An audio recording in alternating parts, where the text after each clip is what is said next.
we will decorate something. Ooh, what's that? Do you want to know what is that? We have a clay pot like this. And don't forget, we also have paintbrush.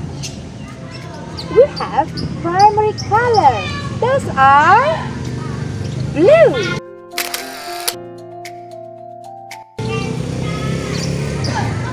red, and yellow. We will use those colors to decorate the clay pot. Do you want to know how to decorate it? Okay friends, first we will color this part with blue color. Dicat berulang-ulang ya. Next, for the circle, we will use the red color.